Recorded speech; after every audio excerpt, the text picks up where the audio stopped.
Before we jump into this episode, I just want to give a big shout out to the newest member of the Patreon family, Chris Jonier, who is on the monthly live lesson tier and is receiving live lessons with me about deduction. For those of you who are interested in this as well, hop over to my Patreon and see if that would be something you'd like to do. But for now, a very big thank you to Chris. Very glad to have you on. So in our last video, we did a quick overview of how to systematically break up the observations that you make about people into 4 distinct categories so that you can more effectively manage and logically draw conclusions from them. If you haven't seen that video already, or the one before it, I would highly recommend that you go back and do so. Link to the playlist is in the description below and at the end of the video, so that you're not jumping into this blind. Now I've got a big long list of videos going in depth into each of the 4 categories: attire, physicality, verbal communication, and nonverbal communication.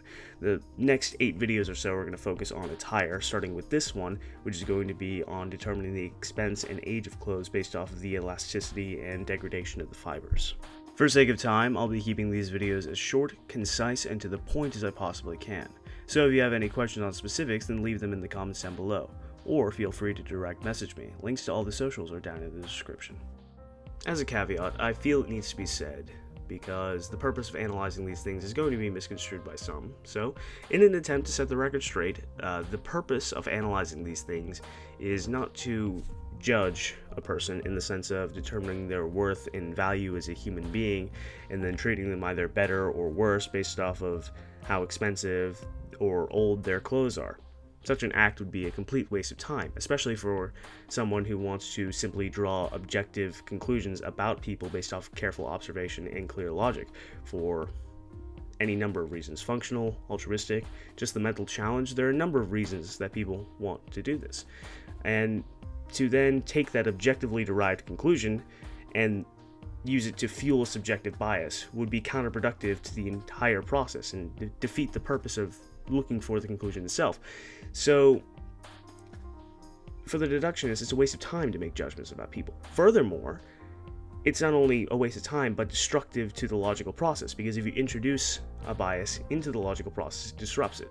So if the deductionist wants to draw accurate conclusions, they need to remain objective and not fall prey to the inclination to judge, because it's something that we all have, and it's something that we as deductionists actively try to fight against in order to draw accurate, objective conclusions as much as we can. So that's an attempt to set the record straight on that. Take it as you will. So with that said, in order to properly analyze the clothes a person is wearing, we need to address some obvious points. Points that are so obvious we usually overlook them. Firstly, the clothes are made from fibers. Some natural, like cotton and wool, and others synthetic, such as polyester, nylon, and spandex. Fibers are comprised of individual strands that are interwoven together, the tensile strength of which is accrued by the distribution of stress among the individual strands, so that each strand is only taking a small percentage of the stress put on the fiber as a whole. With that premise established, we can apply it to various logical trains of thought. There are certain high stress points on fibers. You can already probably guess what they are. The joints. Elbows, shoulders, knees, and hips specifically. Because these points move more and more dramatically than other areas of the body, they put more regular stress on the fibers, which means that the fabric on these points will degrade more quickly than the fabric on the shins, thighs, forearms, and torso. Understanding this, you can determine how much movement has been done in the article you're examining based off of the contrast between the high stress points and the low stress points, and sort of guesstimate from there. If the contrast is high, so say with the example of the shirt, that would mean that the elbows and or shoulders are significantly more degraded, the fibers more loosely sewn together, than the torso of the shirt, which appears to be in relatively good condition. Then you can infer that the article was not very old, but in the time that the owner has had it, it has seen a significant amount of movement. High-intensity activities such as sports and intensive manual labor spring to mind, but you'll also have to cross-reference that observation with other findings to determine more specifically. We'll get into more tells in later episodes. Now conversely, if the contrast is low, this could either be both the high and low stress points are in good condition, or both are in mild or significantly degraded condition. This indicates that there is not a particularly high level of movement overall, as the points that would have degraded faster if more movement had been done in the article show a similar amount of degradation to the points that would not have degraded as fast. Therefore, based off the overall degradation of the fibers, you can determine the approximate age of the article, varying based off of the level of said degradation. So basically, low stress points tell you age, and high stress points tell you activity level. These will be rough estimates, and there are multiple factors to consider. you have to consider how often the person wears the article of clothing that you're examining, and what setting that the person wears it in. If the person has a large selection in their wardrobe, they might only wear that particular shirt, let's say, once or twice a month. So significant degradation on that article of clothing would indicate that they've had it a much longer period of time than if a similar amount of degradation were to be seen on an article of clothing they wear every week or every day. So let's say the difference between a shirt and a jacket. So you'll have to pay attention to the fibers in context with other tells in order to get a good estimate of the age. But that's not so important in and of itself as is that particular conclusion in regards to other potential conclusions that you can derive. So consider it a trivial observation in and of itself as regards to its singular relevance, but something to pay attention to nonetheless, as it can help you determine other things. Such conclusions that the estimation of the age of clothes will contribute to include sentimentality to that particular article, if it is a hand-me-down, approximate income of the person, occupation, and hobbies. Bear in mind that different fibers and materials handle stress differently.